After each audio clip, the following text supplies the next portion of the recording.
Welcome, our beloved viewer of Uganda Catholic Television, Good News for All. Thank you for loving this television, and thank you for loving our program, Responsible Citizenship, Responsible Leadership, that comes to you from the Justice and Peace Department of the Uganda Episcopal Conference. And in the studios tonight is Emmanuel KIIZA ALIBA, the Executive Secretary of the department. We had started a journey, and we are still in that journey of trying to go through the bishop's pastoral letters, the various pastoral letters that the bishops have written to us. We are doing this in order to help you, especially those who did not have time to read them, and also the young generation who did not know these pastoral letters that they exist.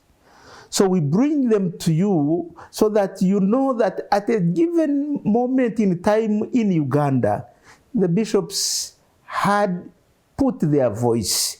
They had issued some guiding principles. They had issued a teaching in the various pastoral letters that our fathers, our bishops have written to us. Last Wednesday, when I was here last week, we dealt with the pastoral letter they wrote in 1998, and that was the evil of abortion, where they said the teaching of the Catholic Church is against the abortion, because abortion is killing an innocent, a vulnerable person. Abortion is killing a vulnerable person, and it must not take place at all, and it should never be legalized in Uganda and in any other country. So the bishops gave us that teaching on the evil of abortion.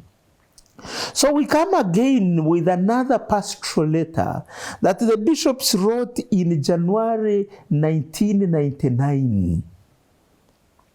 This pastoral letter, the bishops gave it a title, True Peace Comes from Respect of Human Rights. True peace comes from respect of human rights. This pastoral letter was occasioned by two events. The first event was, every year, on the 1st of January, the 1st of January every year is the World Day of Peace. Now, the Holy Father always writes a letter to all of us, and giving each year a theme that would guide us as we start every new year.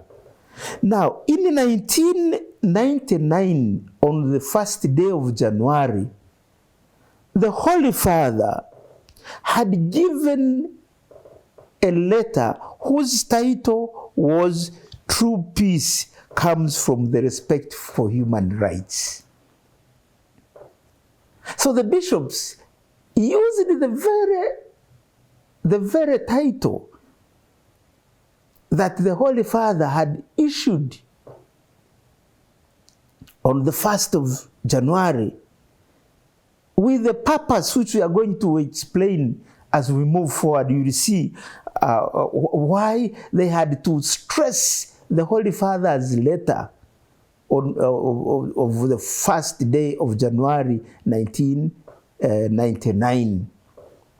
So this was the first the reason why the bishops issued this letter, to greatly and deeply emphasize the message of the Holy Father that was contained in his letter of the beginning, the first day of January 1999. So they wanted to deepen that message of the Holy Father. The second was that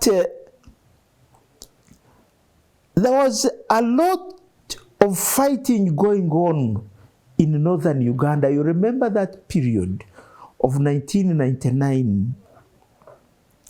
You know, in 1986, right after the new government had come in power, we got a resistance in northern Uganda led by Alice Lakwena. He was a self-proclaimed prophetess, Alice Lakwena, in northern Uganda. I happened to go there. I went there in a loculum seminary. I went there in 1992. We were the pioneers of the second alloculum. So alloculum seminary first closed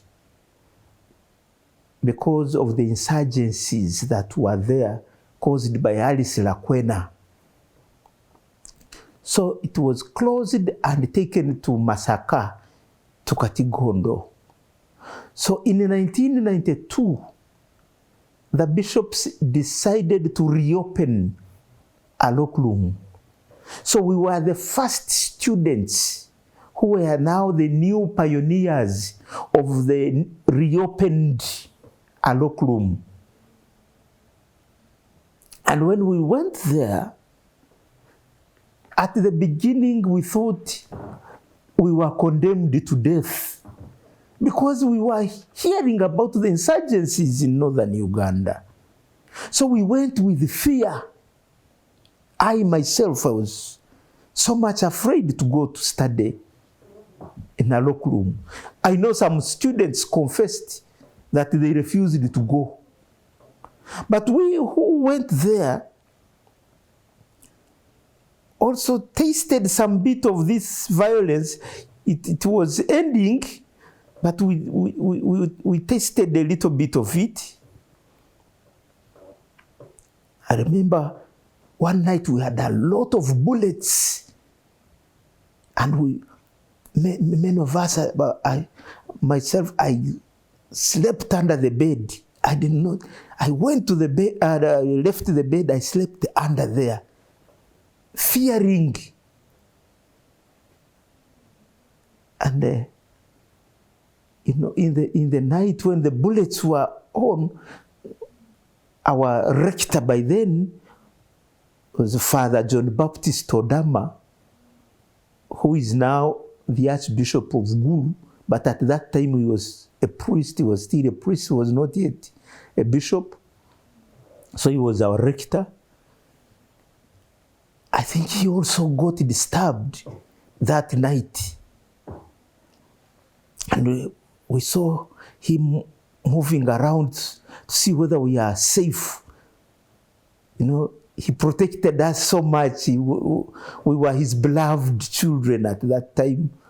You know, he loved us so much because we were the pioneers. Up to now, he loves us so much. That pioneer class, he loves it. So we tasted some bit of those insurgencies of Alice Lakwena, and eventually, when the Alice Lakwena's war ended, immediately Joseph Kony started the LRA war. And the LRA war was going on in northern Uganda. We faced it ourselves. You know, the seminarians who were just close to us at Lacho Seminary were abducted.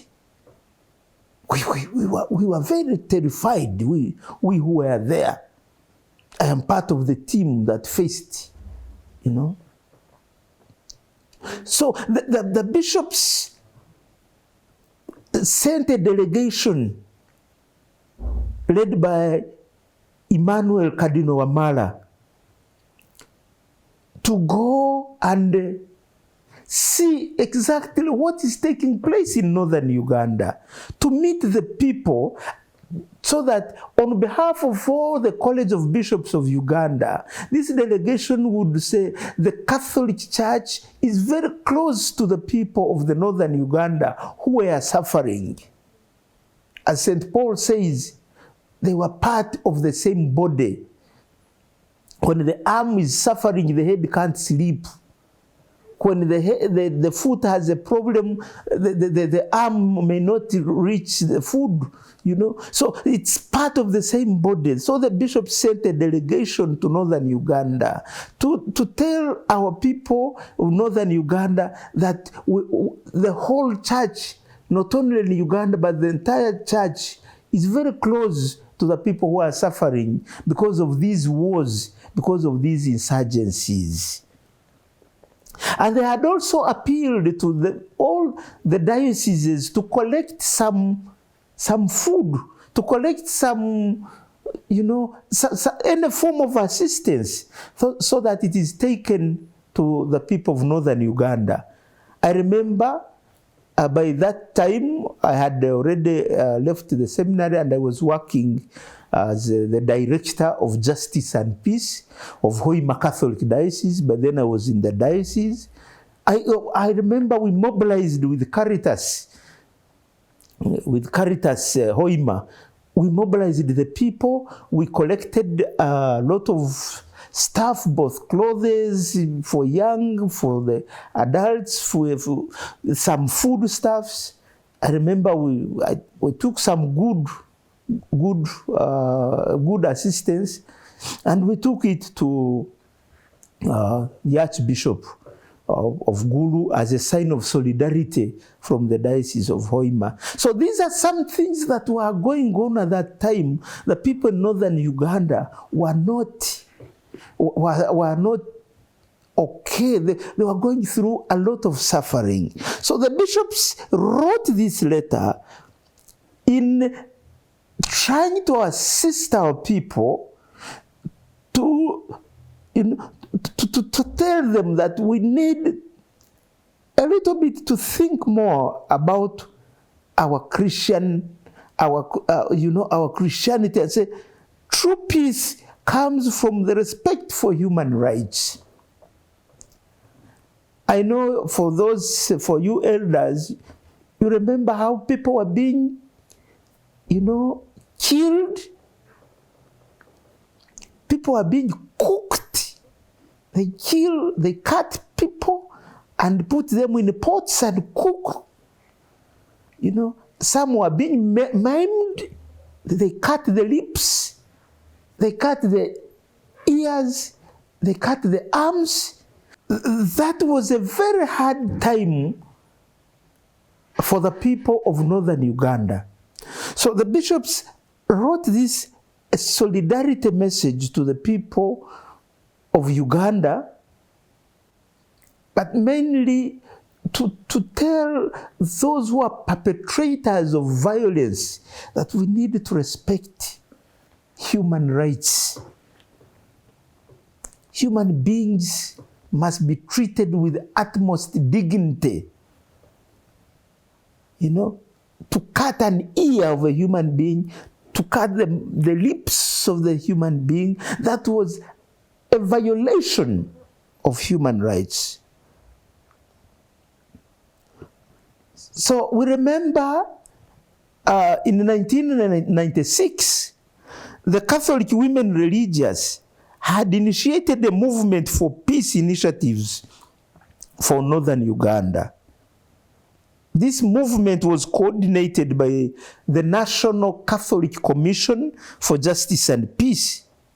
So it brought together religious leaders, representatives from all the main Christian churches, the Muslims, Baha'i, and born-again Christians.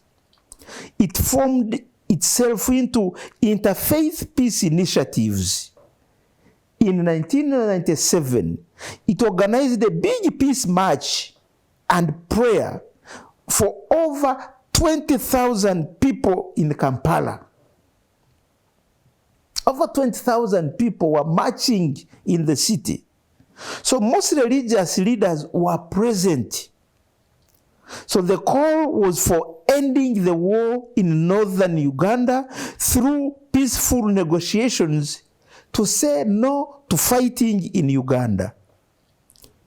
These interfaith peace initiatives had continued to exert pressure and awareness on ending the war in North and everywhere in the country. Following the interfaith peace initiatives, the Acholi religious leaders had also formed a similar organization. That is the Acholi Religious Leaders Peace Initiatives, ARLIP, which advocated for peace in northern Uganda. So it is in the light of the above that this pastoral letter was written. This pastoral letter gave the real feelings of the Catholic bishops about the war and the need for peace in Uganda, more especially in northern Uganda. It challenged every Christian believer to be a true peacemaker.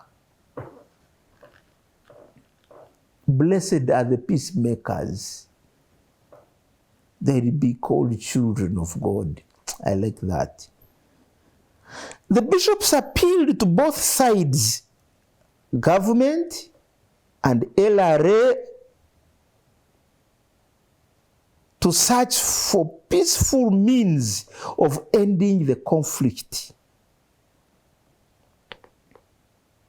This letter had great impact on the entire country as it contributed to the initiating of peace negotiations as a means to end the fighting.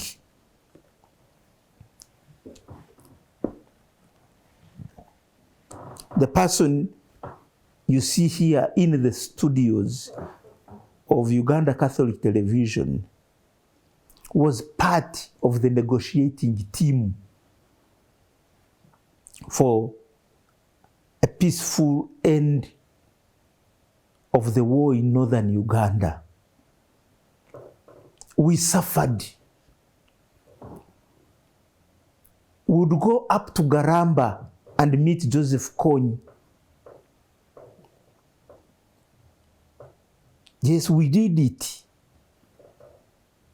Together with His Grace Archbishop John Baptist Odama and the religious leaders there, the cultural leaders. By then, I was the Prime Minister of Bunyoro Kitara Kingdom. So you know we have a blood relationship between the Acholis and Bunyoro. For those who know history very well, our kings, the Babito, who are now ruling Bunyoro, came from the northern Uganda. So I have a very strong blood relationship. So whatever happens in Acholi is a pain in Bunyoro. And many people who got displaced by the war from the Acholi land, they came straight to Bunyoro. And by then I was the Prime Minister of Bunyoro, and I moved everywhere in the kingdom saying, whoever comes from Acholi running away from the war, the Bunyoro should welcome them. You welcome them with open hands. So many people came to Boyale. Now you see Boyale, one of the fastest growing towns. And we refused with the chairman. By then, Kiriandongo had not yet started. By then, we had Masindi district. So in Boyale was belonging to Masindi district, and we had the chairman, Stephen Birija. We agreed that we should not have displaced camps in Bunyoro. We said no camp in Bunyoro. So as Prime Minister, I was supported by the chairman of the district. So we did not have any displaced camp of Bunyoro. We said, let us have an open policy. When people run from Acholi to come to Bunyoro, let's embrace them. Let us welcome them as our brothers and sisters so that they are comfortable. If you have some food, share with them. If there's some shelter, share with them. This was our gospel when I was still Prime Minister of Bunyoro Chitara Kingdom. So some of these sufferings we went through were not good. We had very difficult times in the bush, you know. So, you know, remaining in the bush, sometimes you spend 4 days without taking a shower. 4 days and nights. You're in the same trousers, you're in the same shirt. So the war up to now, I hate war. Because it is not a good thing. For you, our young Ugandans, when you see something you want to raise up and shout, for us, we have seen what war means. And we really pray that war should never, ever appear here in Uganda anymore. There should never be any war, because war is bad. War is destructive. When we went to the northern Uganda to see the ruins, you know, the ruins that were there, you couldn't imagine. People are, you know. I remember one little girl made me cry. I wept. When I went there, I saw her carrying a papyrus mat. Then I asked her in the local language, "Ichedukwene, that where are you going?" Then the little girl told me, "Acheru kalup." Kalup means I'm going to hide. So I remembered how my children, those that I left in Bunyoro, my children, the children of the Prime Minister of Bunyoro, how they were sleeping in white bed sheets. They were covering themselves with a good blanket. And after saying bye to the children, they go and rest. But this little girl is saying she is not going to rest, she is going to hide. So imagine the language of sleeping has become the language of hiding because of the war. I wept. I said, and these children are going to come together at the university. They will be together. Both the children, you know, I like the statement of our PS, the PS of Minister of Finance. That statement, the famous statement, that the rich do not sleep because the poor are awake, and the poor do not sleep because they are, you know, that powerful, that both are not sleeping, you know. So I remembered now, I said, now these are the children who are going to be together. But imagine this one has been hiding instead of sleeping. This one has been resting. I said there should never be any war in any part of this country. So this is the background of what was taking place in Uganda, and the bishops so issued this letter in this background, with this, you know, a very disturbing background. I tasted it. So the person telling you this, I saw it by myself, and I tested the experience our people were going through in northern Uganda. A very disturbing experience. You know, all the schools are closed. You cannot go to school.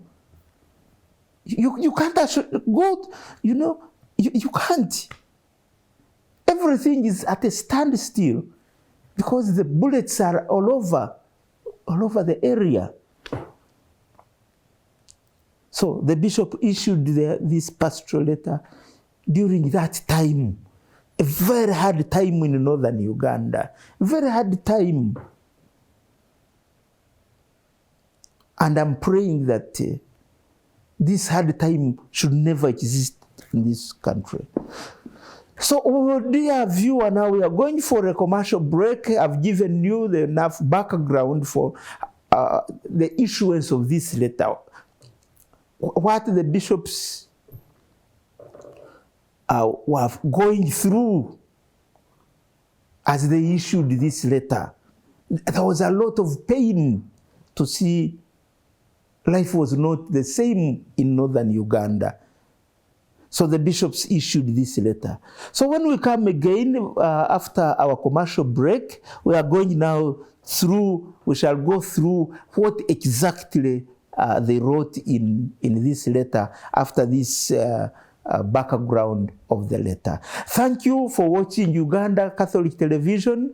Good news for all.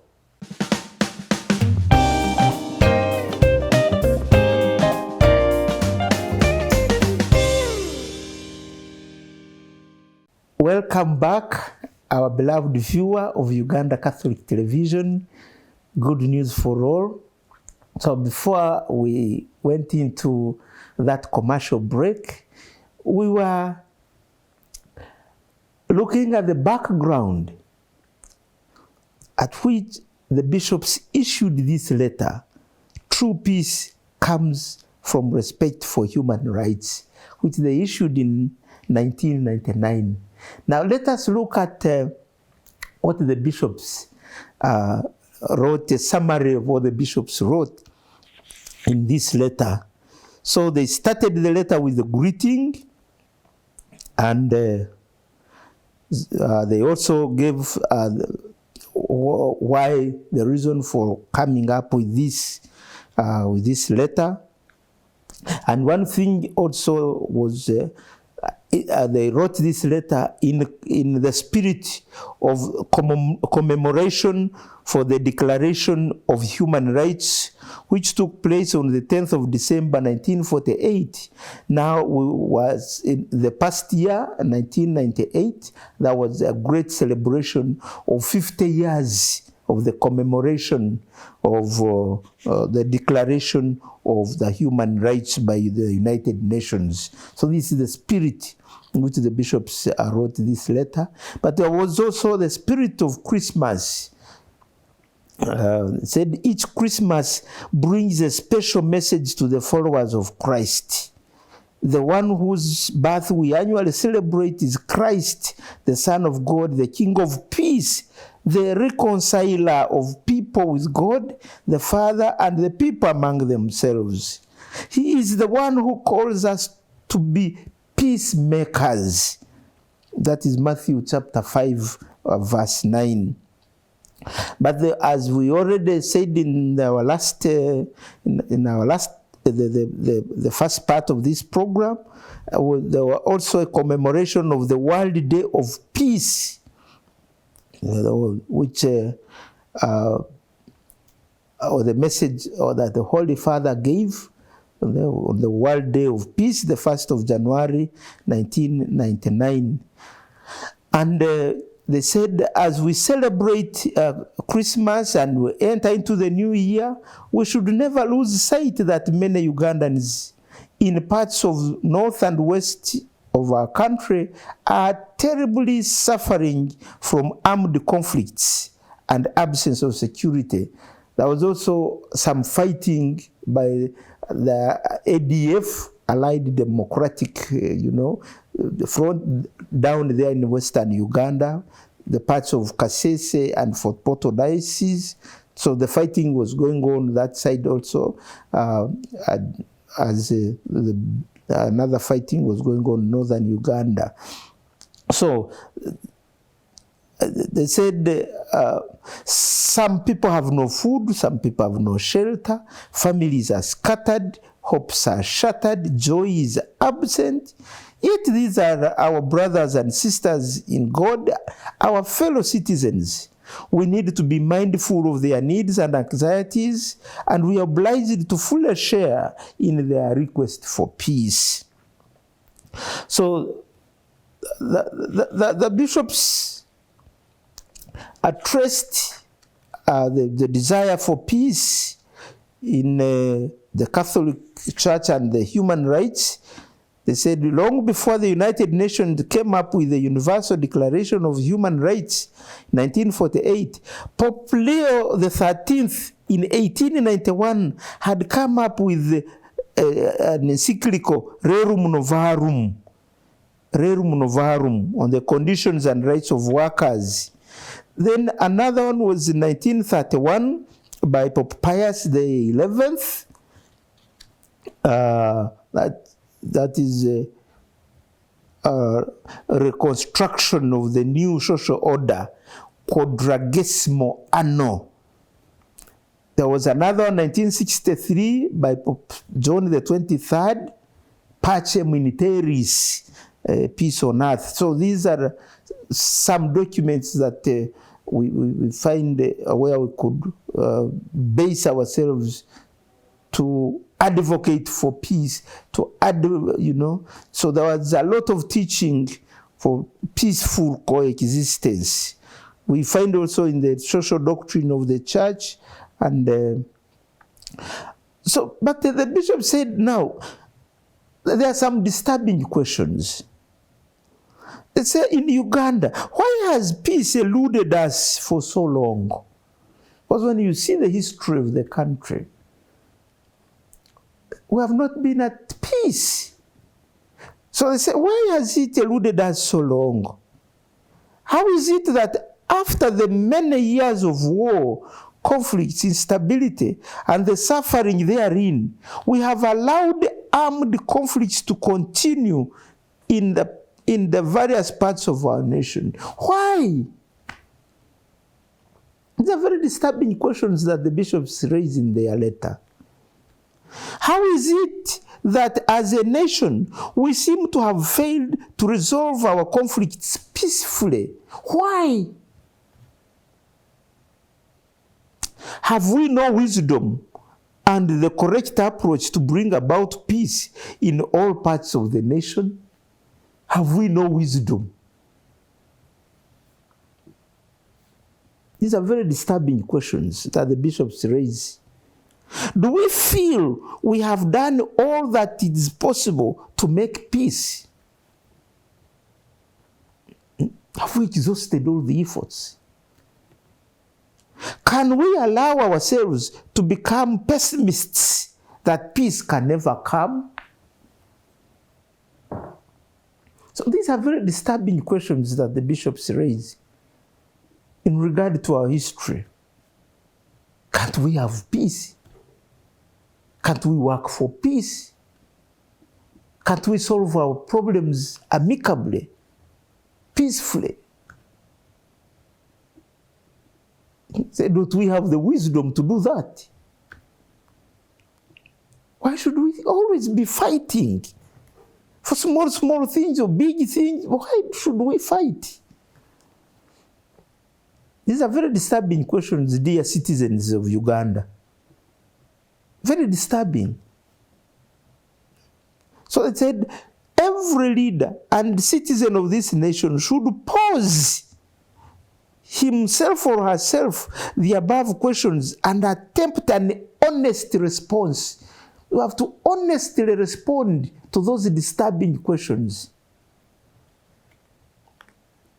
Peace has eluded us because there is among us, as a nation, a weak commitment to it. We lack genuine negotiations. We lack wise mediation. We lack round-table discussion and use of all diplomatic ways which lead to peace.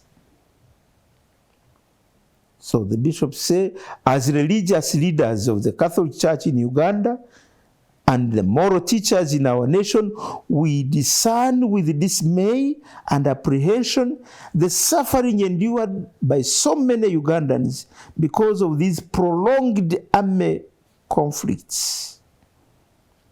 We are extremely worried by the danger which threatens our entire region.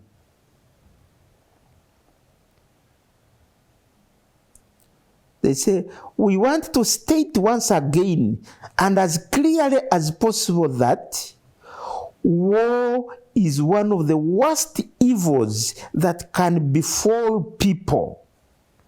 War is the greatest enemy to the sacred human life, human dignity, human solidarity, human development, and happiness. War is the main cause of violation of human rights. Children are abducted and abused. Women are raped and harassed. Property is destroyed. Families separated. People starved and forced into displacement camps. War undermines morality. War dehumanizes people. War creates and perpetuates hatred, divisions, feelings of revenge, and disunity. The bishops say, because of this, we should be opposed to war of any form. The bishops say, we stand for peace. We believe peace is a gift from God, and people desire and are prepared to work for and defend peace. Peace is a basic Christian value. Every human being is called by God to be a peacemaker. So, the bishops say, we believe strongly that the most powerful means of bringing peace about where it is absent is through extensive use of all peaceful means available. We believe that we all need a change of heart from selfishness to genuine interests and well-being of others. So these are what the bishops are saying. And they say, peace is possible. We believe that peace is possible in all parts of our nation and in the region if the citizens and the leaders put all energy, mind, work on peace, beginning with those areas where peace is absent.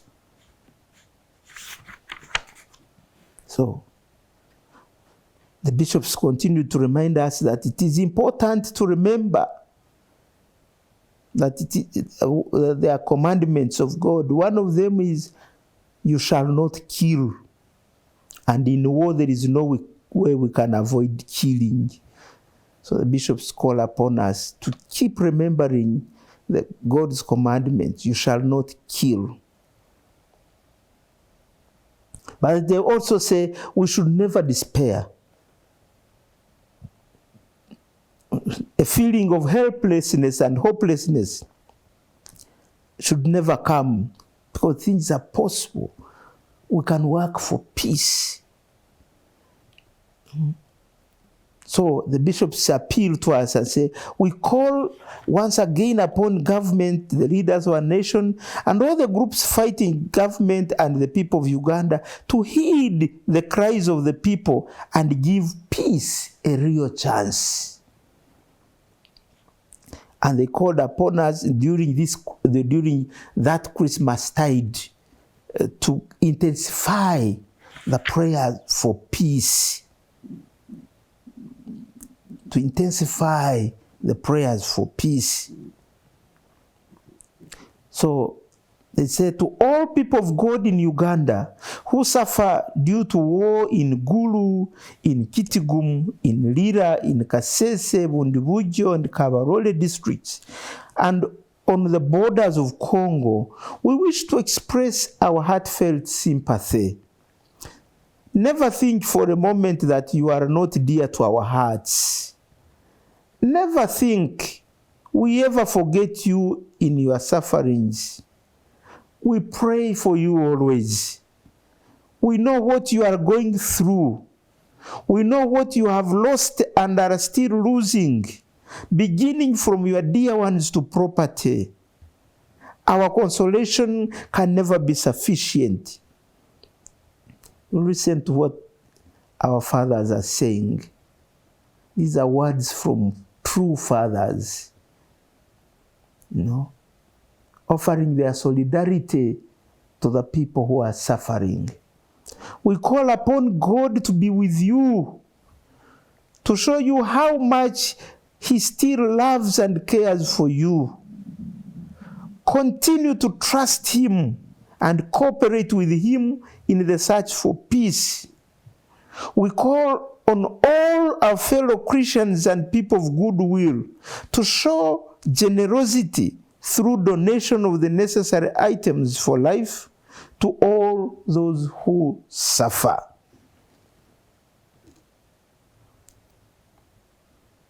And so the bishops end their letter and say, we propose to all Catholics to make this Christmastide and the entire new year a period of penance, devout prayers, and acts of generosity as we implore God to establish His kingdom of peace throughout this country, in our entire region, and throughout the world. We call upon all Catholic dioceses, institutions, and communities to make concrete and appropriate programs for the realization of this urgent and important appeal we make to you. We urge every Ugandan to be committed to such actions, attitudes, plans, and programs which can bring true peace to our country and region during this new year. They concluded by saying, as we desire peace, let us learn to respect the rights of everyone, every group, and the entire society.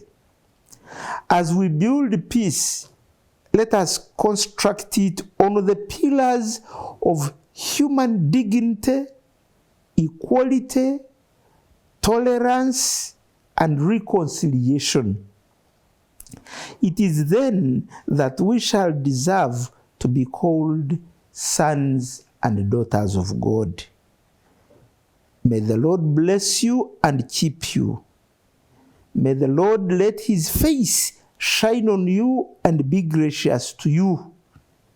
May the Lord uncover His face to you and bring you peace. They got this from Numbers chapter 6, verse 23 to 25. And finally, they signed this letter, and on behalf of them, the late Bishop Paul Kalanda, the Bishop of Fort Portal and Chairman of Uganda Episcopal Conference, appended his signature, and they issued this letter. Dear viewers, that was the letter written by the bishops during that time of early 1999, when our people in northern Uganda and some parts of western Uganda were going through very difficult times. There was a lot of suffering.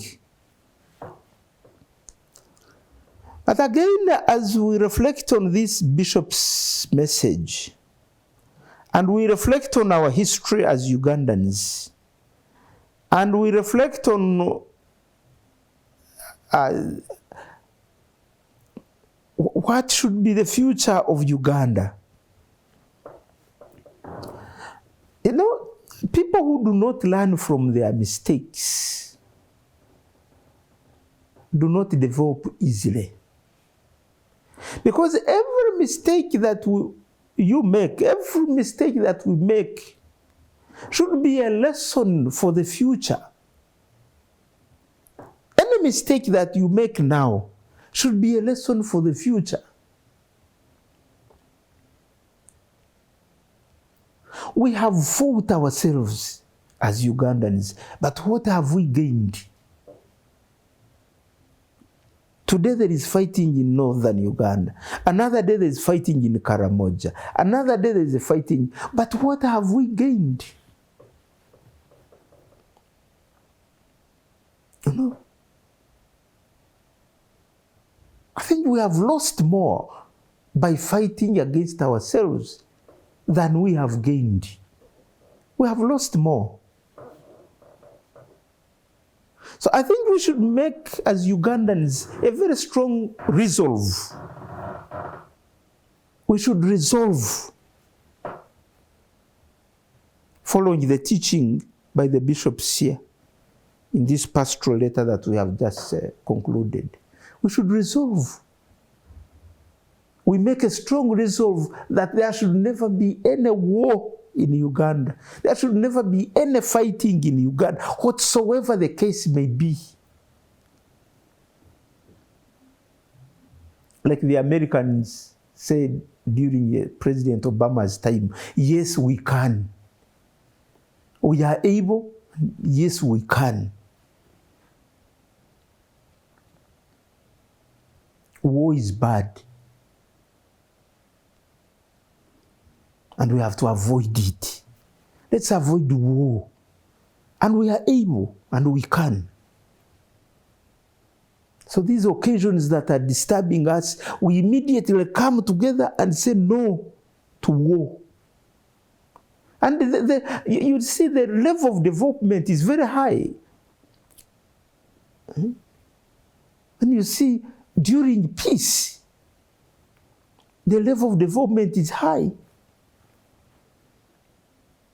You can see all the roads that have been made, you know, after these wars. You see the level of development of Uganda is a little bit high.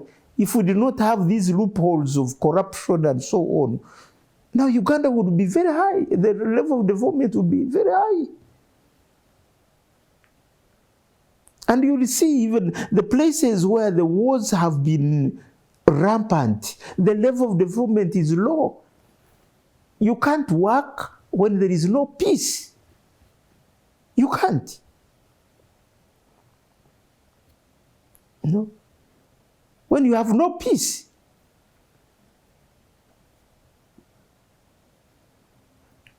I don't know whether there is any of you, if the snake enters into your room,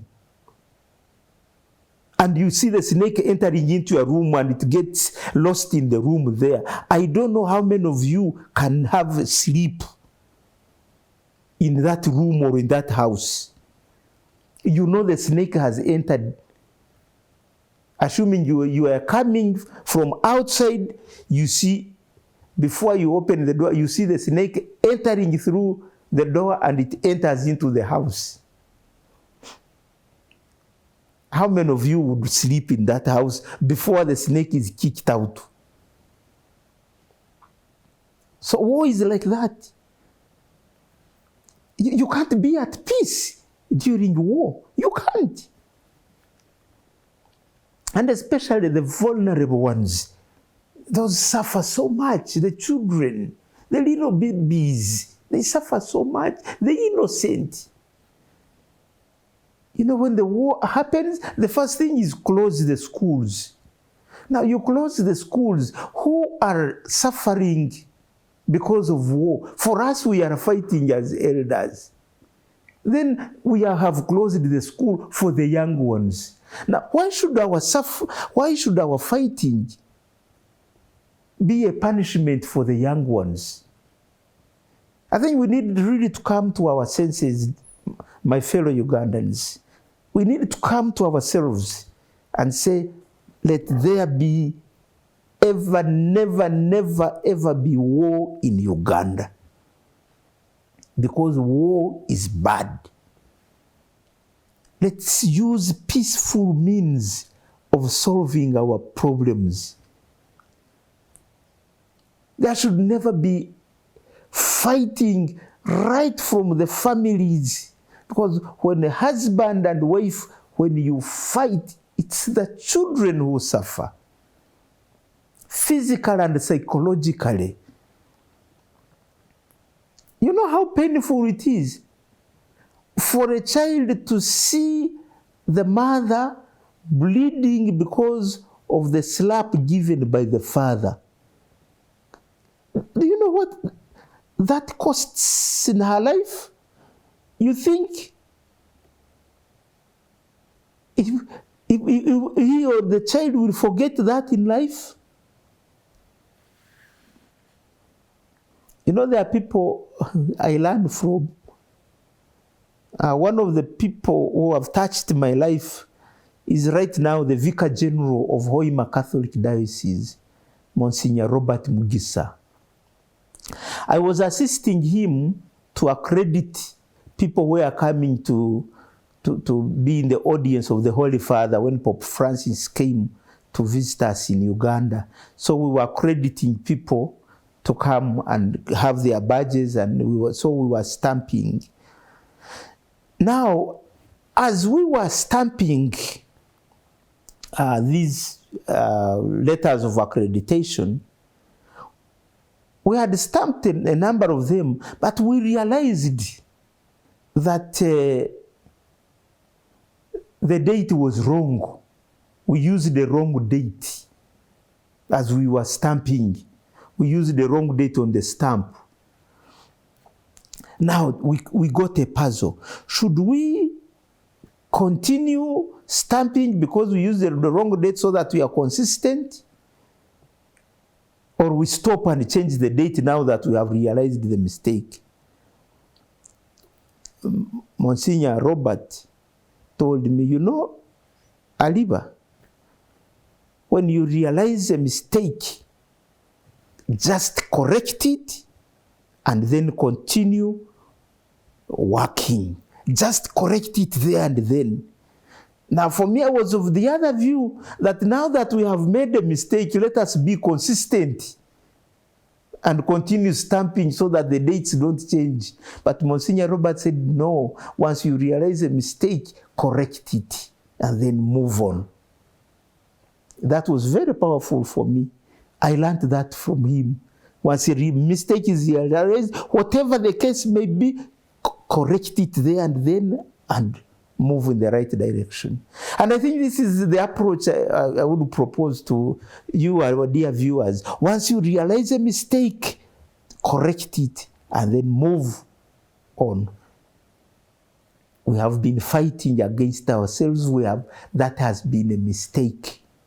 As fellow Ugandans, let us correct that mistake immediately and move on. We shall all enjoy the beauty of this country. If there is not any single fighting in the whole country, you go to Karamoja, you enjoy the beauty of Karamoja, especially in Kidepo Valley. You go to Bwindi, impenetrable forest in Buhoma, in Kanungu, you enjoy the beauty of Kanungu. Then you come to Bunyoro, you enjoy the pearl of Uganda. Because if Uganda is a pearl of Africa, for us in Bunyoro we say Bunyoro is the pearl of Uganda. So you go to, wherever you go to Busoga, everywhere you will see our country, a very beautiful one. Let us heed to what the bishops have written to us in this pastoral letter and ensure that we work for a better Uganda. Thank you, our beloved viewer, for loving Uganda Catholic Television. Thank you for loving our program, Responsible Leadership, Responsible Citizenship. Until we meet again next week, have a beloved Lenten period, and keep watching, keep viewing Uganda Catholic Television. Good news for all.